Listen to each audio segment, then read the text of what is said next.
Cops thought you were wrong for hanging up. I died drunk, I died drunk, I died for you.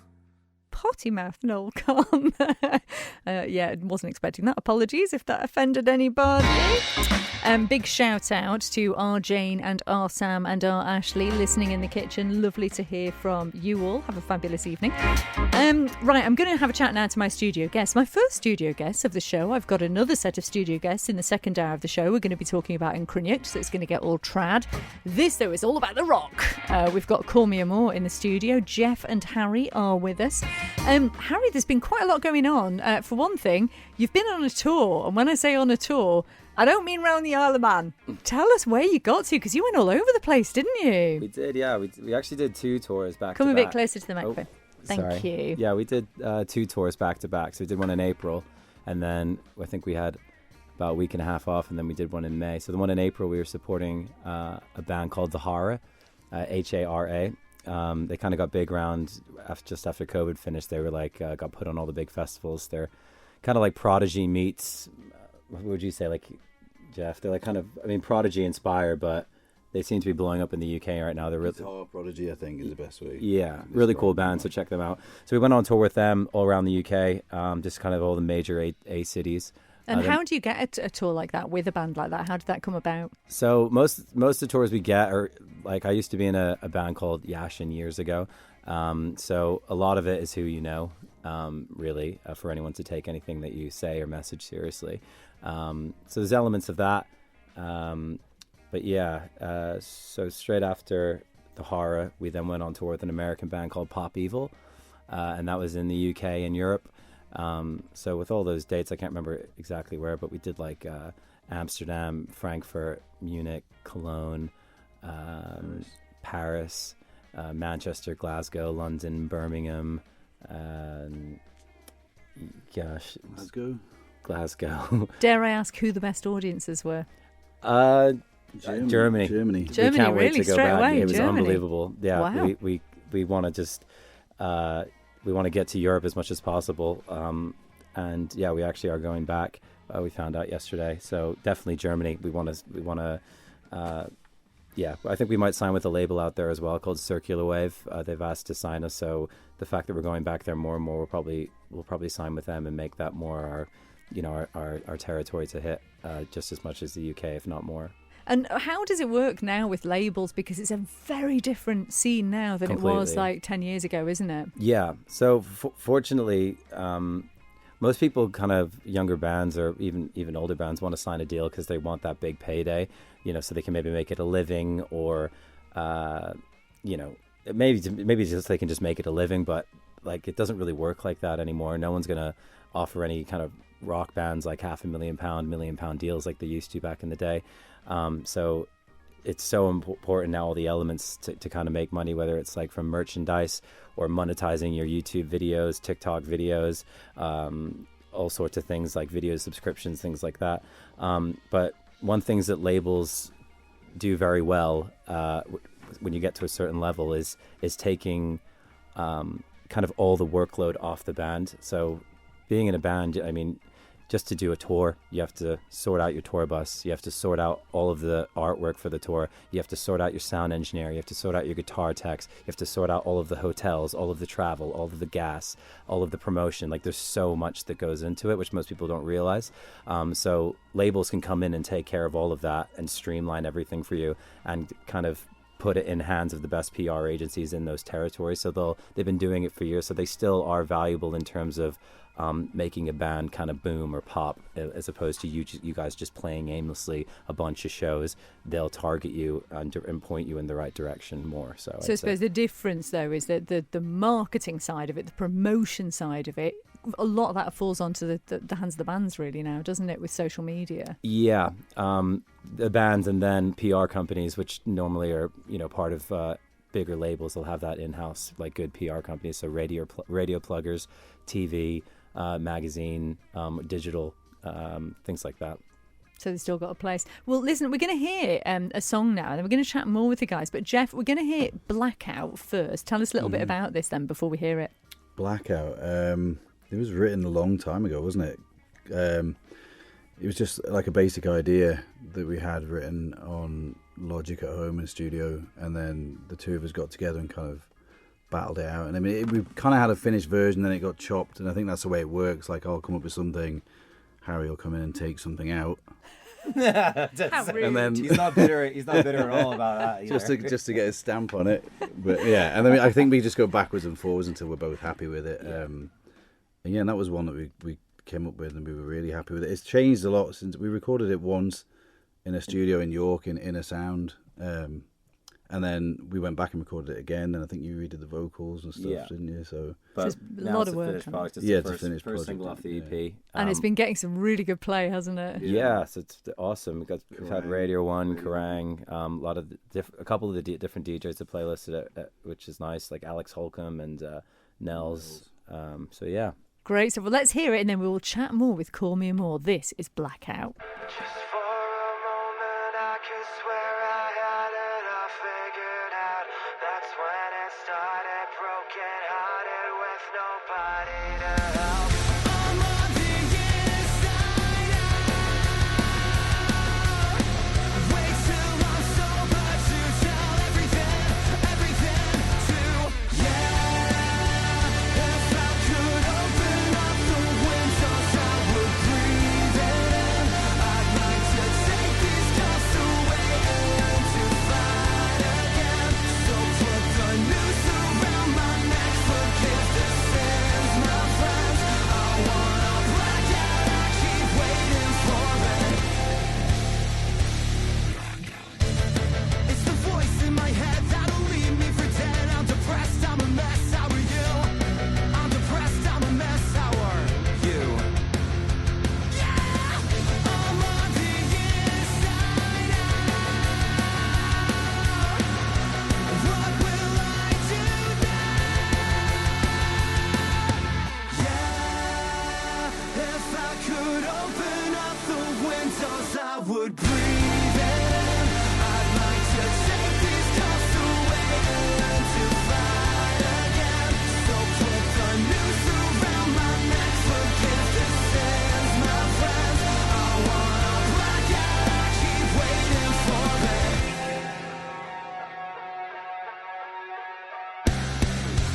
I'd like to say I'm not okay, a better me is overrated. Causing cash, I'm living fast, my mental state has not translated. Coming down the parties now, I've gotta be so calculated. Start to run, I heard the gun is all of this just simulated. Yeah, if I could open up the windows, I would breathe in.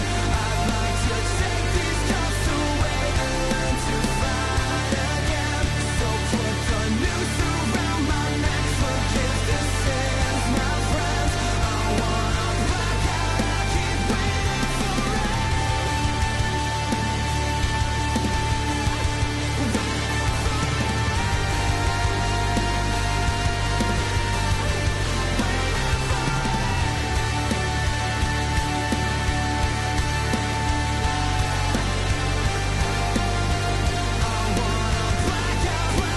Black out, I keep waiting for it. So good. That is Call Me Amour and Blackout. We're going to chat more with the guys in just a few minutes, but I'm going to break down, play something that I do have on my system and they like. So we're going to put Nothing But Thieves' latest one on, and then we're going to chat more with the guys after this. Just want to say a shout out to Dan the Man and Faye driving Millie back to the creek. Any other messages, 166 177, or email studio@manxradio.com. This is Nothing But Thieves, Overcome. I don't wanna fight, my money's in a bag in the back for you. The future's overdue, yeah, I know that. Turn the engine on, or something blaring out a dead radio. Singing I need to know, no turning back. I've been thinking, babe, maybe you're right when you say the pain withers in time. We're just waiting for a change to follow. We don't always get all that we want. Redefine the pain to something more.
is the latest from Nothing But Thieves. It was my third song a couple of weeks ago now. That is called Overcome.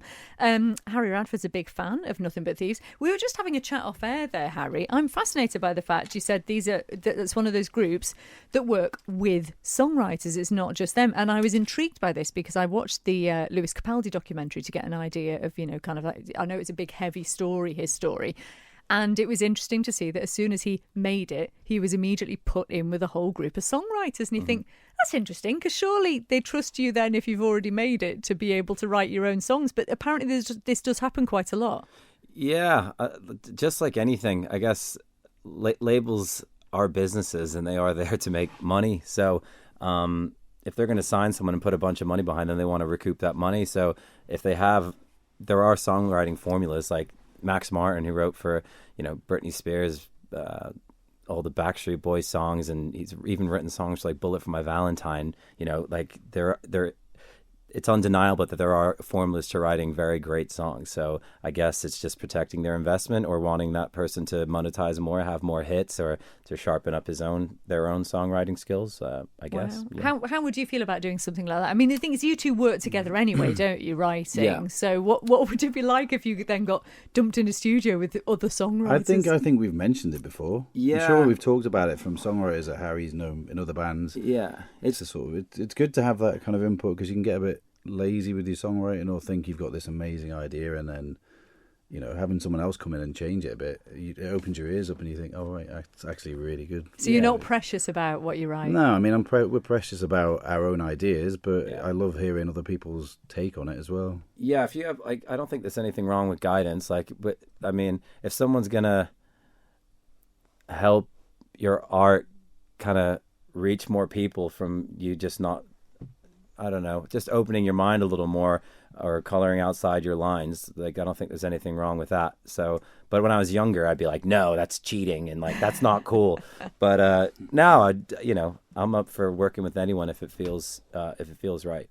Okay, I like that answer. Well, listen, we're going to go through your number ones now. This is the new feature here on Live Lounge, where essentially I throw a whole load of questions at you that are related to number ones or firsts. Okay, so do you want me to go to Geoff first? I don't get the last one still. All right, it doesn't matter. We don't have to go with that one. So, okay, the first thing I'm going to ask you then, Geoff. All right. Right. What was the first album you bought, and what format was it? Was it CD, vinyl, cassette? No, I think it might have been vinyl. I think it was nice. ZZ Top. Ooh, good choice. Eliminator. And were you really little? And it just made you rock out? Yeah, that, and I think I had Iron Maiden, Number of the Beast, which I don't like that anyway, but I don't know why I bought it at the time. But cool artwork. Maybe that could was be. it. Yeah, Kiss as a kid. as well. I bought Kiss. I think that was actually the very first cassette I bought. It was on cassette. It was Kiss. It was like a Japanese import album. But it was purely for the fancy. artwork and the picture of them with all the makeup on. That's I used to buy so many albums because of the cover. Many. Like, you'd never hear them, and then What about you, Harry? What was the first one you bought, and what format was it? It was Papa Roach. It was Infest, and I bought it on CD, and I got it from I think I got it from like a Virgin Megastores in New Jersey. Oh, very cool. And I think I bought it at the same time Eminem's Marshall Mathers EP.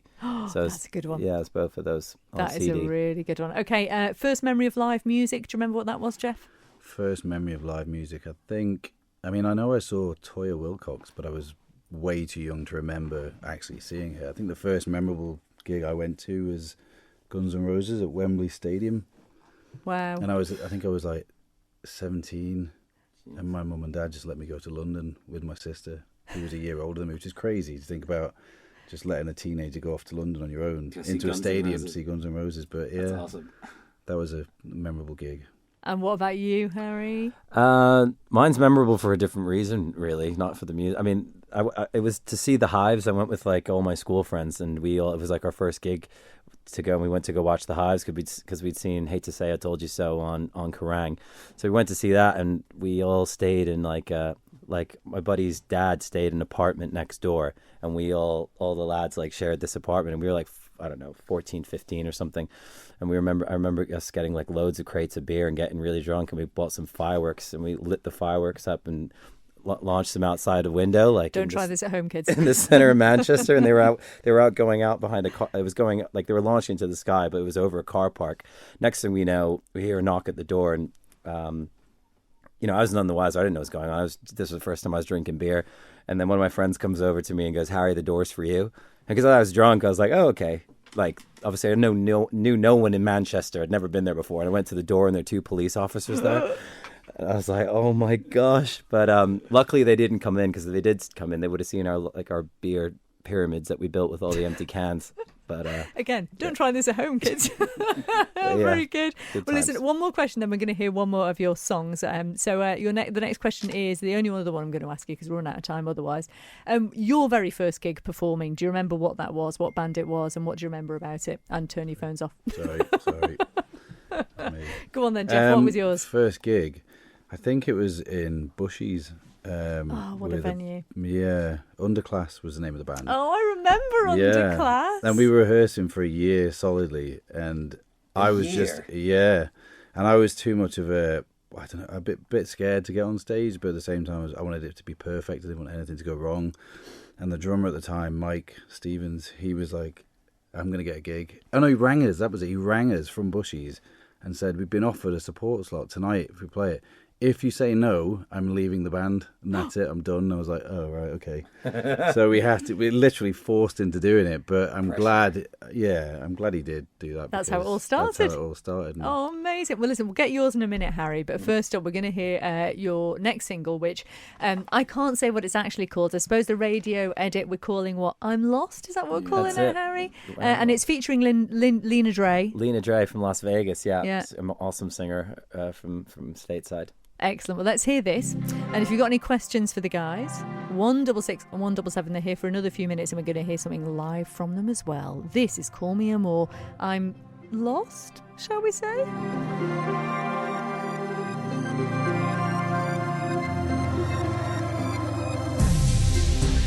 I've been living someone else's life.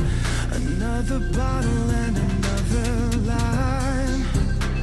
You take the skin right from my bones. And yeah, I'll probably die alone.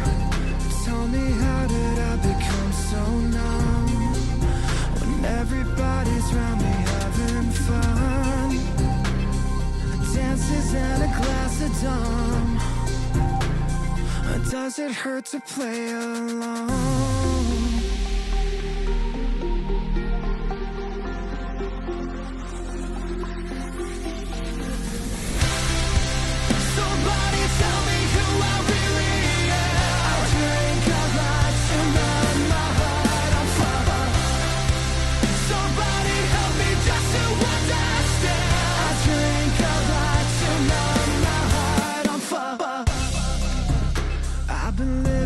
Living my best life. All these bitter people, 'cause I'm high.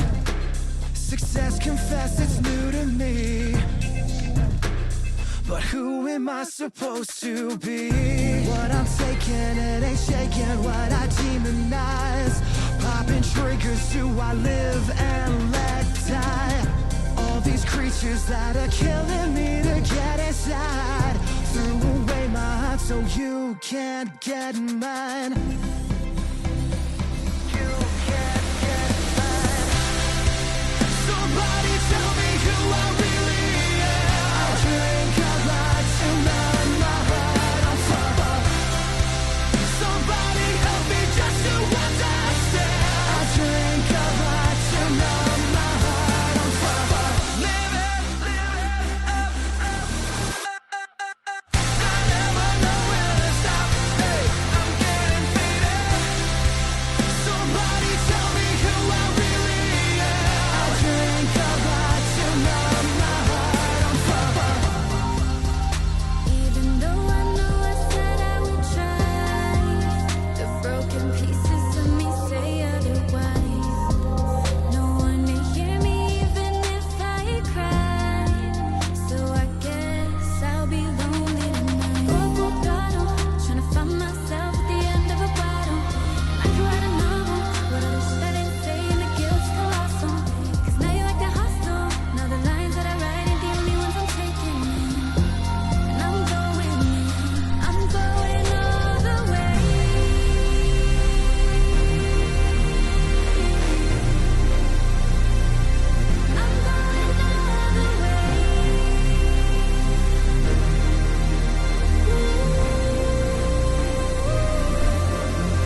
so rude. But not really, because it was bleeped. And obviously you've got no idea what they're actually saying. You can't tell it all, can you? Anyway, that is the latest single from Call Me Amour. We're saying it's called I'm Lost, but that's not what you're going to look for when you look it up. And it's also been getting some excellent response and played all over the place. Radio 1, various BBC introducing, all over the place. It's excellent. So listen, we're going to hear something live from Call Me Amour now, and then we'll have a super quick chat with them afterwards to find out what's next for them. I've had a message in from Critch who says, hi to Harry and Geoff, I'm off to Silly Moose. Call Me Amour were fab when they played there last year. Geoff will see you there, Critch. What are we going to hear live though? Come forward, Harry, and tell us what we're going to hear now. This was actually the first single we ever released as a band. It's called Tourniquet. Amazing. I remember this very well indeed. So we have Harry and Geoff from Call Me Amour playing live in the studio. Take it away, guys.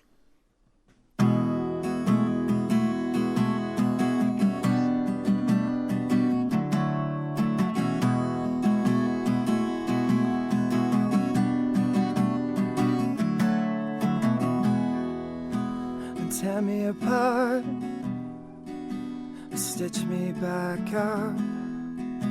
I've fallen so far, I'll show you my scars. Show me your body.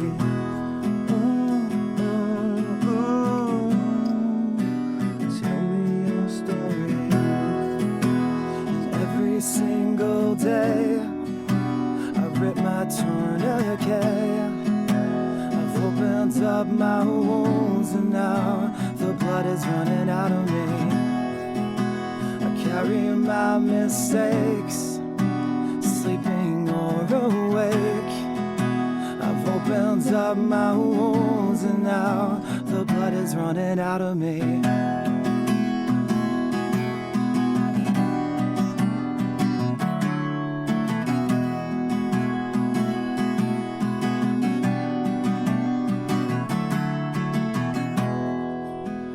Cover the cracks, I'm under attack. You've stolen my protection and damaged my perfection. Show me your body.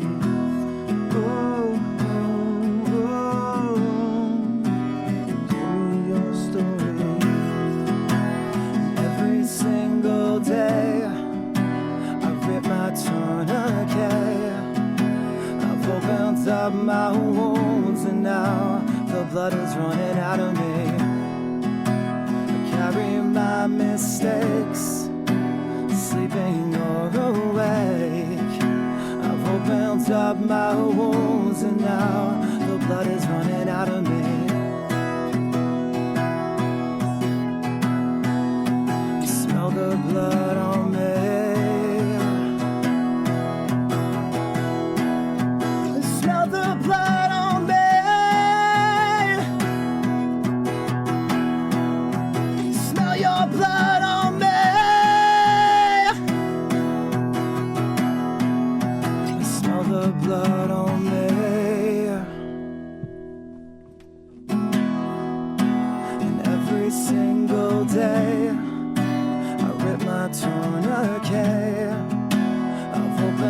My wounds and now the blood is running out of me. I carry my mistakes, sleeping or awake. I've opened up my wounds and now the blood is running out of me. That was amazing. Yes, absolutely brilliant. That was Call Me Amour and Tourniquet. We're pretty much out of time, guys. So just super quick then, Harry. Where can we find you? Where can we get your music? When's the album going to be out? Are you doing an album? Tell us more. You can listen to us on Spotify or any live music, any music platforms. And we're going to be going back on tour in the UK and Europe in November and December. We're going to be going to Brussels, Amsterdam, Lyon, Zurich, Vienna, Munich, Cologne, Prague, Warsaw, Berlin, Hamburg, Frankfurt, Paris, Nottingham, Manchester, London, Birmingham, and Glasgow. So we'll be announcing that in a couple weeks. We'll be heading out with a big American band that we can't say at the moment. But if you want to come see us live, this is what we live to do. It's not Justin Bieber then? It's not Justin Bieber, I'm afraid, no. It's been an absolute pleasure having Thanks you with for us. having Thank us. you Yeah, so much. always All the very best. In the next hour.